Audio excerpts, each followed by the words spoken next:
Hello दोस्तों, education group 3.0 में आपका स्वागत है। तो दोस्तों, आज की इस वीडियो क्लास में हम लोग देखेंगे प्लेटफॉर्म का रेलवे गणित 2600 प्लस में सेट नंबर 37 को। और दोस्तों, आपने अभी तक सेट नंबर 1 से लेकर 36 तक का सोल्यूशन नहीं देखा है तो जाइए चैनल के प्ले लिस्ट में, वहाँ से आपको सभी वीडियो मिल जाएंगी। यह चैनल का प्ले लिस्ट जो है उसका लिंक आपको डिस्क्रिप्शन में दे दिया गया है, तो वहाँ से भी आप जाकर सभी वीडियो को देख सकते हैं। और दोस्तों, मैं उम्मीद करता हूँ कि आपका नया साल आपके लिए बहुत ही अच्छा हो और आनंददायक हो। तो चलिए दोस्तों, आज की इस वीडियो क्लास को हम लोग स्टार्ट करते हैं बिना कुछ देरी किए। तो आज के लिए हमारा पहला प्रश्न है, रानी ने अपने पास मौजूद धनराशि में से 6.25% खर्च कर दिया।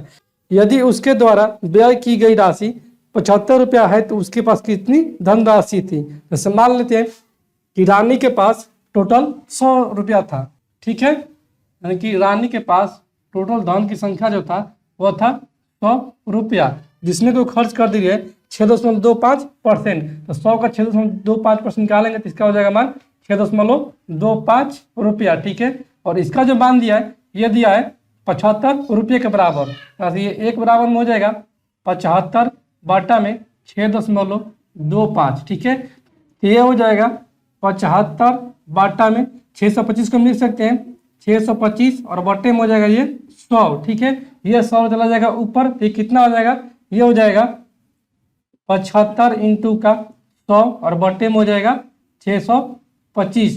ये 25 यहाँ 625 और ये 25 चौके 100 और ये 25 तिहाई 75। तो एक का मान है कितना, एक का मान है 4 तिहाई 12। तो टोटल धनराशि कितना मान है 100 रुपये मान है, इसलिए 100 बराबर में हो जाएगा 12 इंटू का 100, यानी कि रानी के पास टोटल 1200 रुपया धनराशि थी। इसलिए ऑप्शन नंबर सी को हम लोग टिक करेंगे। अगला प्रश्न है 0.23 प्लस का 0.22 का मान ज्ञात कीजिए। यहाँ पर 2 3 के पावर रेकरिंग है और यहाँ पर 2 के पावर रेकरिंग है, तो इसका मान हो जाएगा, डायरेक्ट इसको जोड़ देंगे। 0.23 के पावर रेकरिंग है, फिर है प्लस का 0.22 के पावर रेकरिंग है, तो जुड़ जाएगा कितना आ जाएगा 3 और 2 5 और ये 2 और 2 4 है, 0.45 के पावर रेकरिंग हो जाएगा। इसलिए ऑप्शन नंबर सी को हम लोग टिक करेंगे। अगला प्रश्न है 28 पी के पावर 5 क्यू के स्क्वायर और 70 पी के पावर 3 क्यू के पावर 4 का मशक ज्ञात कीजिए कि एचसीएफ ज्ञात करना है। बस कितना है, यहाँ से 28 पी के पावर 5 और ये कितना है क्यू स्क्वायर है, और एक तो और है 70 पी का क्यू और क्यू का है 4। तो यहाँ से दोस्तों कौन सा ले लेंगे, यहाँ से इसको गुणनखंड करेंगे तो ये हो जाएगा 7 इंटू का 4 और ये हो जाएगा इंटू का पी का पावर क्यू इंटू का पी का स्क्वायर और ये इंटू का क्यू स्क्वायर हो जाएगा, ठीक है। क्योंकि यहाँ पर बेस है और गुना में है तो पावर जो है वो जुड़ जाएगा, और इसका गुणनखंड करेंगे तो ये हो जाएगा 7 इंटू का 10, ठीक है, इंटू का हो जाएगा पी का क्यू इंटू का क्यू का स्क्वायर इंटू का क्यू का स्क्वायर, ठीक है। तो यहाँ से कितना हो जाएगा कॉमन, यहाँ से हो जाएगा, इसको अगर और तोड़ेंगे तो हो जाएगा 7 दूनी 14, यानी कि 7 गुने 2 गुने 2, ठीक है। और ये कितना, ये हो जाएगा 7 गुने 2 गुने 5, यानी 7 गुने 14, 14 5 17। तो ऐसे कॉमन कौन सा है, ऐसे कॉमन है 7 गुने में 2 और यहाँ पर 7 गुने में 2, यानी कि 7 गुने में 2 ये संख्या में हो गया कॉमन। और इसमें क्या होना कॉमन, इसमें पी क्यू, यहाँ पर भी पी क्यू और यहाँ पर है क्यू स्क्वायर और यहाँ पर भी है क्यू स्क्वायर, तो क्यू हो जाएगा गुने का पी क्यू इंटू का हो जाएगा क्यू स्क्वायर, यानी कि इसका एचसीएफ हो जाएगा, वो हो जाएगा 7 दूनी 14 पी क्यू क्यू स्क्वायर। इसलिए ऑप्शन नंबर डी को हम लोग टिक करेंगे। अगला प्रश्न है सीता की आय रहीम की आय से 25% अधिक है। रहीम की आय सीता की आय से कितने परसेंट कम है। जैसे मान लेते कि रहीम की जो आय है, रहीम की आय वो है 100 रुपया, तब सीता कितना आय हो जाएगा, सीता का जो आय हो जाएगा वो हो जाएगा रहीम से 25% ज़्यादा, यानी कि 25 ज़्यादा हो जाएगा, तो 125। तो फिर बोला है बाद में कि रहीम की आय सीता की आय से कितना परसेंट कम है, क्योंकि रहीम की आय जो है और सीता की आय से कितना परसेंट कम है, तो कितना संख्या में कम है, ये कम है 25, और किससे कम है, तो 125 ले और गुने में हो जाएगा 100, यहाँ से निकल जाएगा कितना प्रतिशत कमी। ठीक है, 25 पाँचे 125 और ये 20 पाँचे 100, यानी कि रहीम का सीता के यहाँ से 20% कम है, इसलिए ऑप्शन नंबर ए को हम लोग टिक करेंगे। अगला प्रश्न है, एक अर्धगोले का व्यास 7 सेंटीमीटर है, तो इसका कुल पृष्ठीय क्षेत्रफल कितना होगा। तो अर्धगोले का कुल पृष्ठीय क्षेत्रफल कितना होता है, अर्धगोले का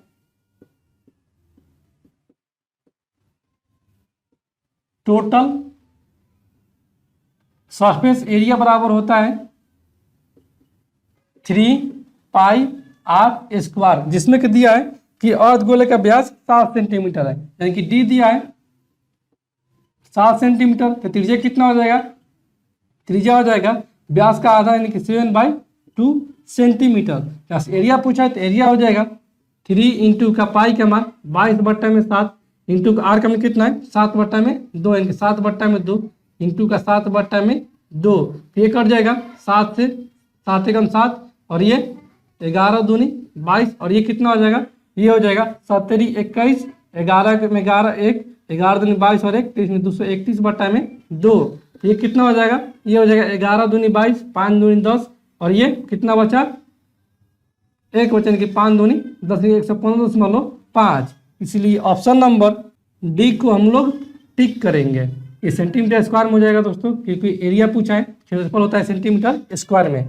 अगला प्रश्न है, इनमें से कौन सी 3 और 5 के बीच एक अपरिमेय संख्या है। तो 3 और 5 के बीच, तो दोस्तों यहाँ से ऑप्शन ए में कितना दिया है, ऑप्शन ए में दिया है √5, यानी कि ऑप्शन ए में √5। तो √5 का मान कितना होगा, ये तो पहले होगा 4, 4 से होगा 5, तो 4 का रूट जो होता है वो होता है 2, यानी कि इसका जो मान आ जाएगा ये आ जाएगा 2 पॉइंट समथिंग आ जाएगा। ठीक है, जो कि ये कितना है 3 और 5 के बीच में नहीं है, यानी कि ऑप्शन ए तो हमारा कट जाएगा। ऑप्शन बी में कितना है, ऑप्शन बी में √3, तो √3 ऐसे ही नहीं होगा, ये तो बहुत कम है, तो ऑप्शन बी भी कट गया। ऑप्शन सी में क्या है, ऑप्शन सी में √17 यानी कि 16, तो 16 का कितना होता है, 16 का वर्गमूल होता है 4, यानी कि हो जाएगा 4 दशमलव समथिंग, तो कितना हो जाएगा, ये हो जाएगा 3 और 5 के बीच एक अपरिमेय संख्या। ये तो दोस्तों हो सकता है। ऑप्शन डी को चेक कर लेते हैं, ऑप्शन डी में क्या है, ऑप्शन डी में 27, कितना हो जाएगा, ये हो जाएगा 5 और 25, यानी कि ये हो जाएगा 5 दशमलव समथिंग हो जाएगा, यानी ये तो 5 से अधिक हो जा रहा है, लेकिन पूछा यहाँ से क्या 3 और 5 के बीच अपरिमेय संख्या है, यानी कि ऑप्शन सी हमारा सही उत्तर हो जाएगा √17, एक 3 और 5 के बीच अपरिमेय संख्या है। ठीक है, अगला प्रश्न है, दो शंकुओं के आधारों के व्यास बराबर है, यदि उनकी तिर्यक ऊंचाइयों का अनुपात 3:4 है तो उनके वक्र पृष्ठों के क्षेत्रफलों का अनुपात ज्ञात कीजिए। तो पहले हम लोग को जानना होगा कि शंकु का वक्र पृष्ठीय क्षेत्रफल क्या होता है। तो शंकु का वक्र पृष्ठ का जो एरिया होता है वो होता है πr/l। एल क्या है, एल है तिर्यक ऊंचाई और आप तो जानते ही हैं कि ये है त्रिज्या। ठीक है, जिसमें कि क्या दिया है, जिसमें कि दिया है कि शंकु के आधारों का व्यास बराबर, उनकी व्यास बराबर है तो आर भी बराबर हो जाएगा। तो ऐसे पूछा गया है कितना, उनके वक्र पृष्ठों के क्षेत्रफलों का अनुपात ज्ञात कीजिए, जिसमें कि दिया है L1 और L2।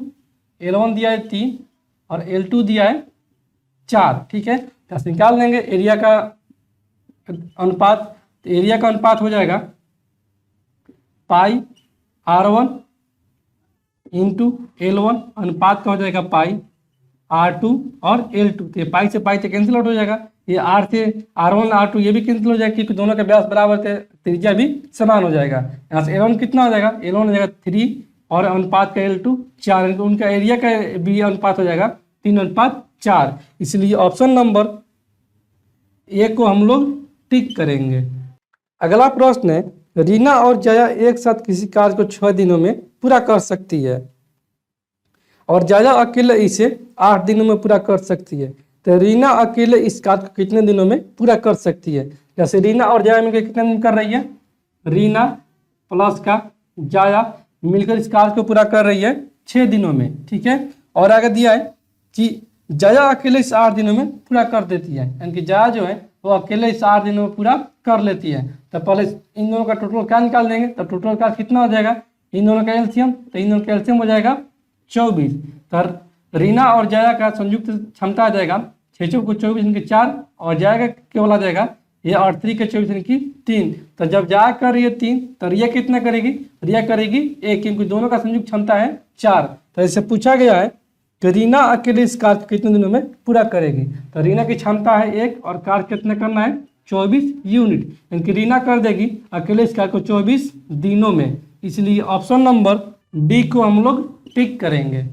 अगला प्रश्न है p बराबर में 3 पर पी स्क्वायर माइनस का 7p प्लस 12 का मान ज्ञात कीजिए। जैसे कितना दिया है, यहाँ से दिया है p का जो मान है वो है 3 और समीकरण दिया है पी स्क्वायर माइनस का 7p प्लस का 12, इसका मान पूछा है। तो p का मान है 3, तो पी स्क्वायर 3 का स्क्वायर हो जाएगा 9 माइनस का 7 इंटू का p यानी कि 3 प्लस का हो जाएगा 12। तो ये हो जाएगा 9 माइनस का 37 21 प्लस का 12, तो 12 9 21 और माइनस 21 यानी क्या आएगा इसका मान 0। इसलिए ऑप्शन नंबर बी को हम लोग टिक करेंगे।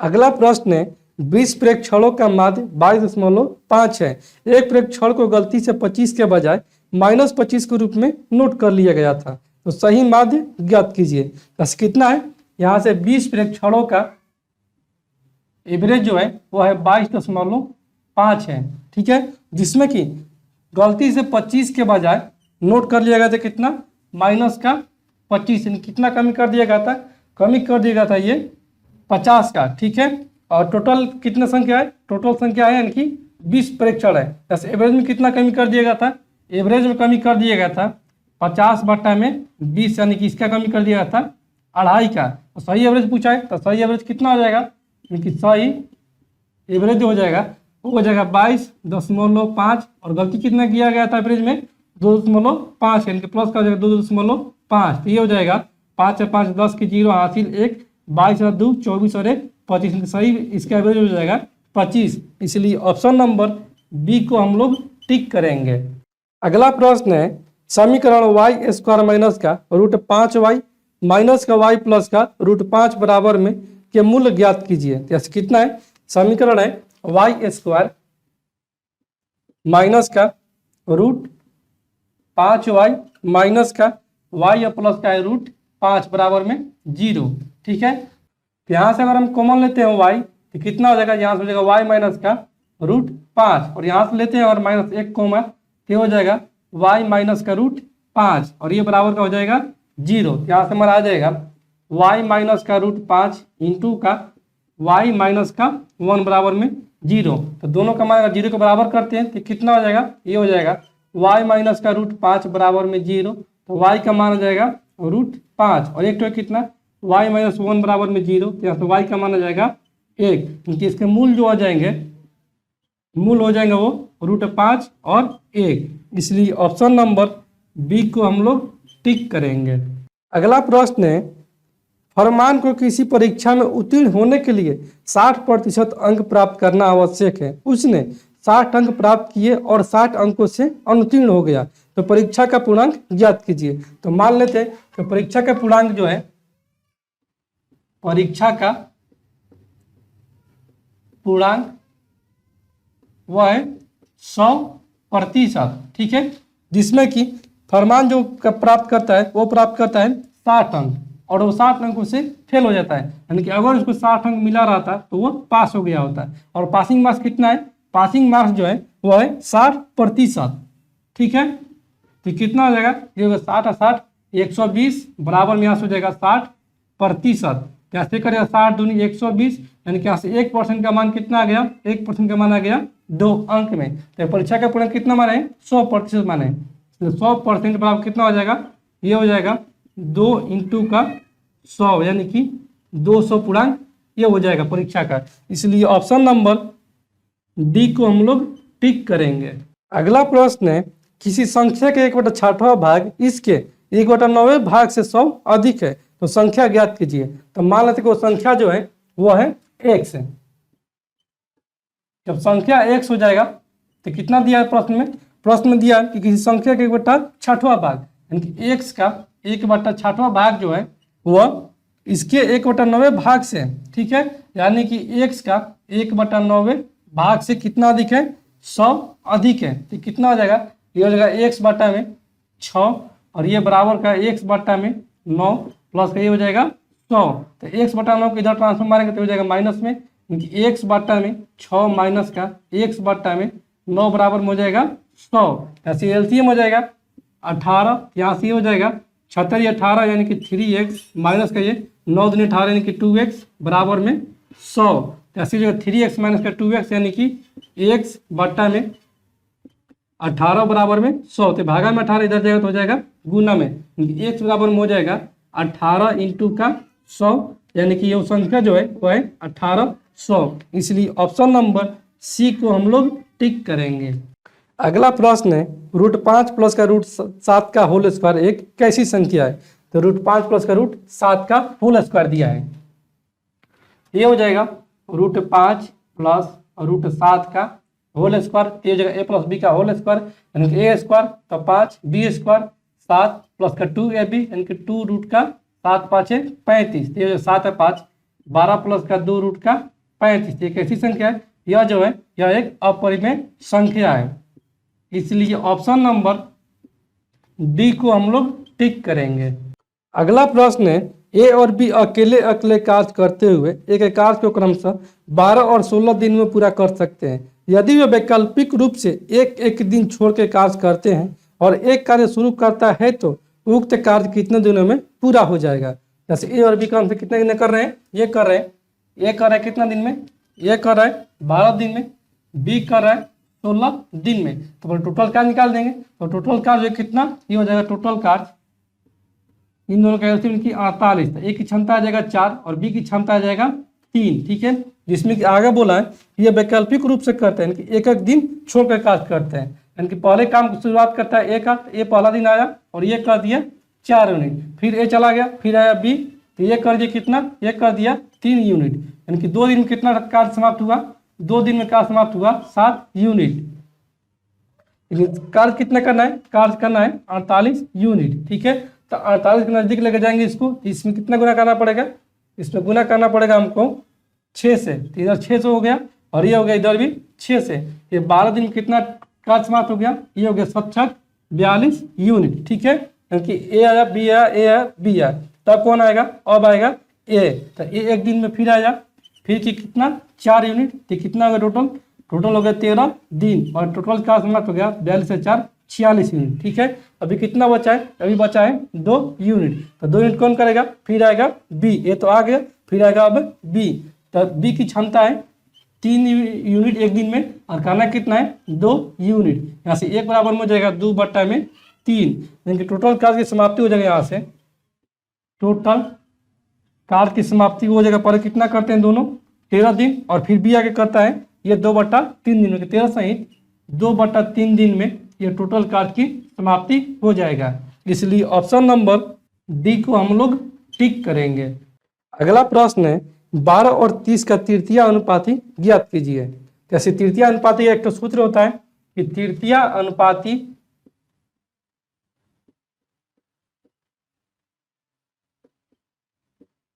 बराबर में हो जाएगा बी का स्क्वायर और बटे में होता है ए। जैसे ए का मान कितना दिया है, ए का जो मान दिया है वो दिया है 12 और बी का मान दिया है 30, तृतीय अनुपात हो जाएगा बी का स्क्वायर यानी कि 30 का स्क्वायर, तो 30 गुने 30 और बटा में ए यानी कि 12, तो ये हो जाएगा 6 दूनी 12 और ये 6 पाँचे 30 और ये 15 दूनी 30, तो ये हो जाएगा इसका 15 पाँचे 75, तृतीय अनुपात है 75। इसलिए ऑप्शन नंबर सी को हम लोग टिक करेंगे। अगला प्रश्न है एक वस्तु के 31 रुपये में बेचने पर एक दुकानदार को 7% की हानि होती है, जब वह उसी वस्तु के 35 रुपये में बेचता है तो उसे होने वाला प्रतिशत लाभ ज्ञात कीजिए। यहाँ से कितना दिया, यहाँ से दिया है कि 31 रुपये बेचने पर, यानी कि यहाँ से SP1 दिया है, वह दिया है 31 रुपया और लॉस कितना दिया है, लॉस दिया है 7% का। जैसे क्रैमूल निकाल लेंगे तो क्रैमूल बराबर क्या होता है, क्रैमूल बराबर में हो जाएगा SP यानी कि 31 इंटू का 100 बटा में हो जाएगा 93, क्योंकि क्रैमूल बड़ा रहेगा तभी तो इसको घाटा होगा, क्योंकि SP छोटा रहेगा अगर क्रैमूल से तब इसको लॉस होगा। जैसे 7% का लॉस हो रहा है, 7% घट जाएगा, 100 माइनस का 7 यानी कि हो जाएगा 93, तो कितना हो जाएगा, ये हो जाएगा 31 या 93, यानी कि यहाँ से आ जाएगा क्रैमूल 100 बटा में 3। आगे क्या दिया है, आगे दिया है कि उसी वस्तु को 35 रुपये पे बेचता है, यानी SP2 जो दिया है वो दिया है 35 रुपया। यहाँ से पूछे कि इसका लाभ परसेंट कितना होगा। तो लाभ बराबर क्या होता है, लाभ बराबर में होता है विक्रय मूल्य माइनस क्रय मूल्य, यानी कि 35 माइनस का 100 बट्टा में 3 और बट्टे में होता है क्रय मूल्य, यानी कि 100 बट्टे में 3 और इंटू का होता है 100। ये कितना हो जाएगा, 3 यहाँ से अगर एलसीएम होगा तो ये हो जाएगा 3 5 15 और 33 का 9 और 1 10, यानी कि 105 माइनस का 100 बट्टा में हो जाएगा 3 और ये बट्टा में हो जाएगा 100 बट्टा में 3 और ये गुने में हो जाएगा कितना 100 हो जाएगा। तो ऐसे 105 में से अगर 100 घटेगा तो ये हो जाएगा 5, यानी कि 5 बट्टा में 3 और ये ऊपर होगा तो हो जाएगा 3 बट्टा में 100 इंटू का हो जाएगा 100। ये 3 से 3 कैंसिल आउट और ये 100 से 100 कैंसिल आउट, तो उसका प्रॉफिट परसेंट आ जाएगा 5%। इसलिए ऑप्शन नंबर डी को हम लोग टिक करेंगे। अगला प्रश्न है 7 पुरुषों के भार केजी में 64, 63, 62, 65, 67, 66 और 61 है, तो भारों का माध्यिका ज्ञात कीजिए। माध्यिका निकालने के लिए हम तो बतलाए थे कि पहले इसको बढ़ते क्रम में सजाएंगे और जो बीचे बीच वाली संख्या हो जाएगा वही हमारा माध्यिका हो जाएगा। जैसे कितना दिया है, यहाँ से दिया है सबसे छोटा कौन है, सबसे छोटा है 61, यानी कि सबसे छोटा है 61, उसके बाद कौन है, उसके बाद है 62, ठीक है। फिर कितना है, फिर है 63, उसके बाद है 64, फिर है 65, 66 और 67 है। जैसे संख्या गिन लेंगे, संख्या कितना है 1 2 3 4 5 6 7, ये 3 तो संख्या कट जाएगा, तो ये 63 यहाँ से ये कट जाएगा और ये 65 से यहाँ से ये कट जाएगा, यानी कि हमारा माध्यिका आ जाएगा वो हो जाएगा 64। इसलिए ऑप्शन नंबर डी को हम लोग टिक करेंगे। अगला प्रश्न है यदि किसी आंकड़े की प्रत्येक प्रविष्टि में 7 जोड़ा जाता है तो इसके समांतर माध्य पर क्या प्रभाव पड़ेगा। बस कितना है कि प्रत्येक प्रविष्टि में 7 जोड़ा जाता है तो इसका जो माध्य हो जाएगा इसमें भी समांतर माध्य में 7 जुड़ जाएगा, यानी कि ऑप्शन नंबर डी हमारा सही उत्तर हो जाएगा। आइए इसको प्रूफ करके दिखाते हैं आपको।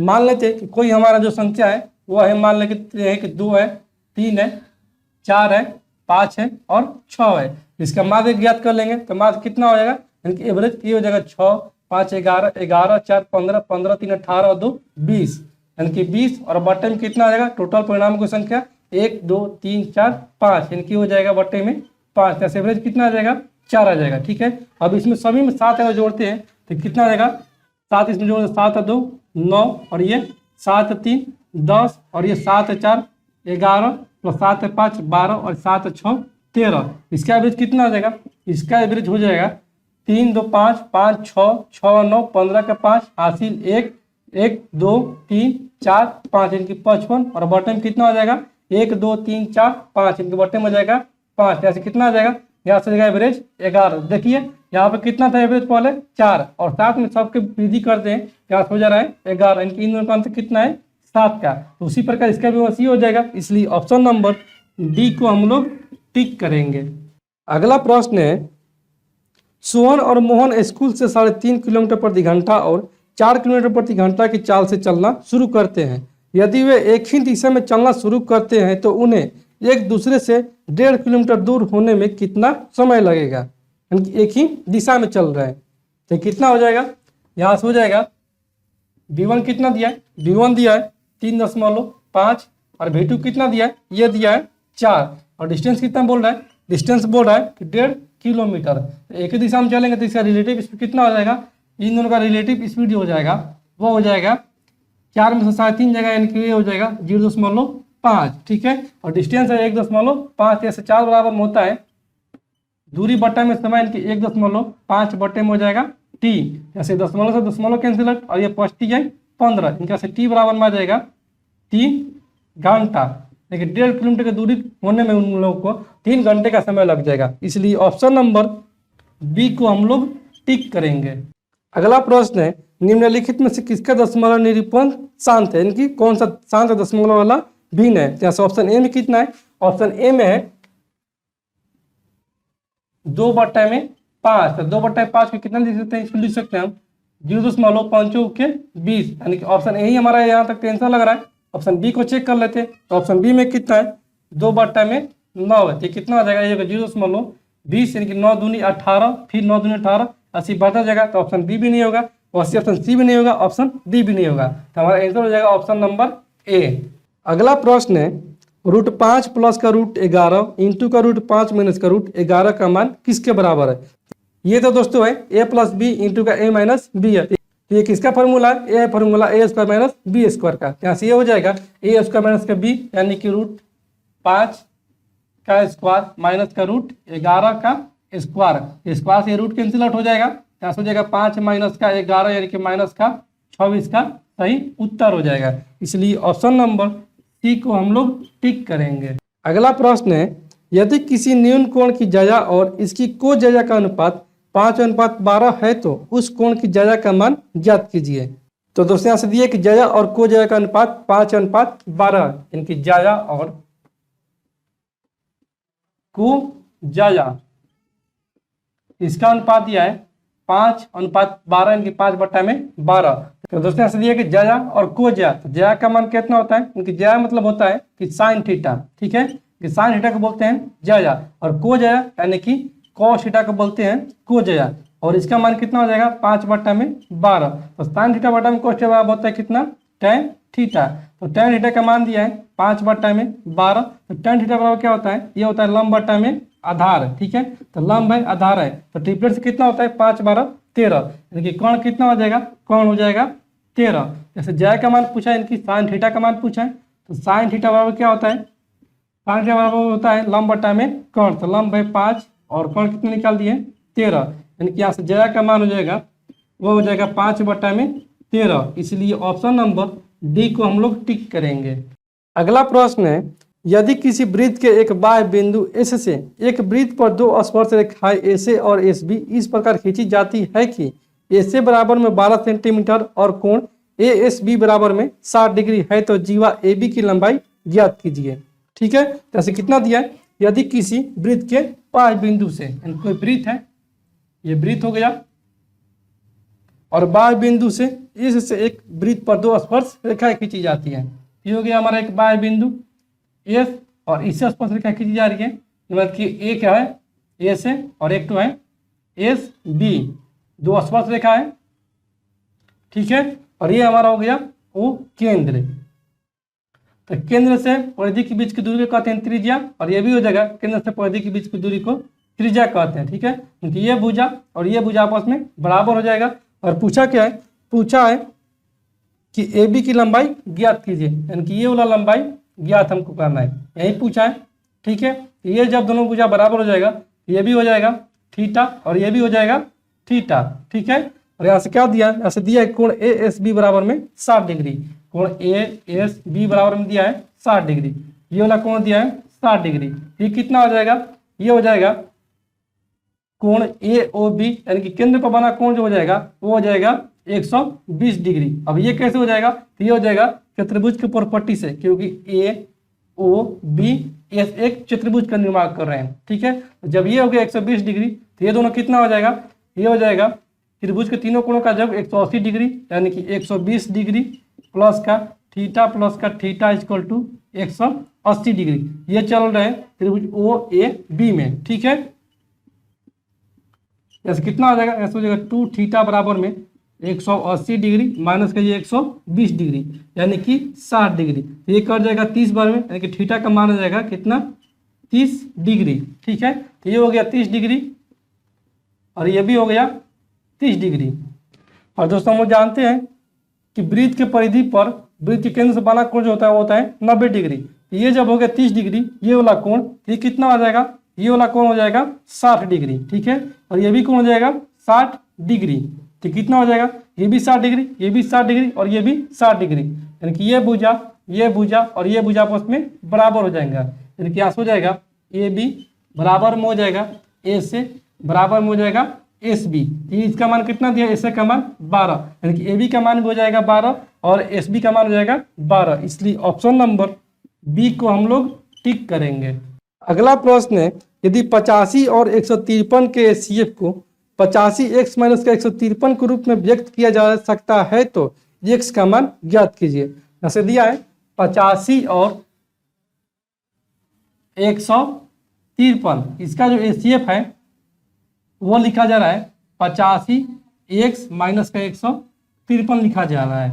इसका HCF कितना हो जाएगा? इसका HCF हो जाएगा 85 और 153 का 17। ये 17 का मान जो है वो है 85 x माइनस का 153 है। इस माइनस 153 इधर आएगा तो हो जाएगा प्लस में, ये हो जाएगा 7 और 3 10, 5 और 6 और 1 7, और ये हो जाएगा 117 बराबर में हो जाएगा 85 x। ये कर जाएगा कितने बार में? ये कर जाएगा 2 बार में, x का मान हो जाएगा यहाँ से 2। इसलिए ऑप्शन नंबर ए को हम लोग टिक करेंगे। अगला प्रश्न है, किसी शहर का मानचित्र 0.05 सेंटीमीटर बराबर में 1 किलोमीटर के पैमाने के अनुसार बनाया गया है, यानी कि 1 किलोमीटर का जो मान है वह 0.05 सेंटीमीटर। यदि किसी देश का क्षेत्रफल 8000 वर्ग किलोमीटर है तो मानचित्र पर उसे कितने क्षेत्र में दर्शाया जाएगा? ऐसे कितना है? यहाँ से 1 किलोमीटर का मान जो नापा गया है, 1 किलोमीटर का मान वो नापा गया 0.05 सेंटीमीटर, ठीक है। और एक देश का कितना है? एक देश का क्षेत्रफल जो है वो है 8000 किलोमीटर स्क्वायर है, ठीक है। यहाँ से 1 किलोमीटर का कितना है? 0.05, तो 1 किलोमीटर स्क्वायर का मान कितना हो जाएगा? ये हो जाएगा इस 0.05 का स्क्वायर यानी कि 0.0025, क्योंकि यहाँ पर 2 है तो 2 दूनी 4, 4 अंक के बाद हो जाएगा दशमलव। 10 निकाल देंगे इसके सेंटीमीटर में, इसका सेंटीमीटर में जो मान हो जाएगा वो जाएगा टोटल कितना है एरिया? वो है 8000, और 1 किलोमीटर बराबर कितना है? 0.05, और 1 किलोमीटर इसका बराबर में 0.0025 सेंटीमीटर स्क्वायर, ठीक है। ये हो जाएगा बट्टे में 0.0025 सेंटीमीटर स्क्वायर, ठीक है। तो ये कर जाएगा कितना बार में? ये कट जाएगा 20 बार में, यानी कि इसका जो क्षेत्रफल हो जाएगा वो हो जाएगा 20 सेंटीमीटर स्क्वायर। इसलिए ऑप्शन नंबर डी को हम लोग टिक करेंगे। अगला प्रश्न है, यदि 16, 18, 15, 17 पी और 14 का समांतर माध्य 17 है तो पी का मान ज्ञात कीजिए। समांतर माध्य का मतलब होता है कि एवरेज, यानी कि यहाँ से एवरेज कितना दिया है?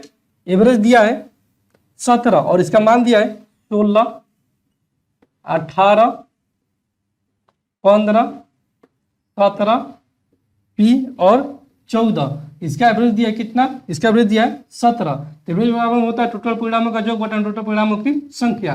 तो टोटल परिणाम कितना है? 1 2 3 4 5 6, इनके बट्टे में हो जाएगा 6। ये कितना हो जाएगा? ये हो जाएगा 4 7 11, 11 5 16, 16 और 8 24, 24 और 6 30 के 0 हासिल 3, 3 1 4 5 6 7 8, यानी कि 80 प्लस के ये बच जाएगा पी और बराबर में हो जाएगा 17 इंटू का 6, ये भागा में इधर जाएगा तो जाएगा गुना में, तो कितना हो जाएगा? ये जो 17 छठ दिलोता से यानी कि 102 हो जाएगा।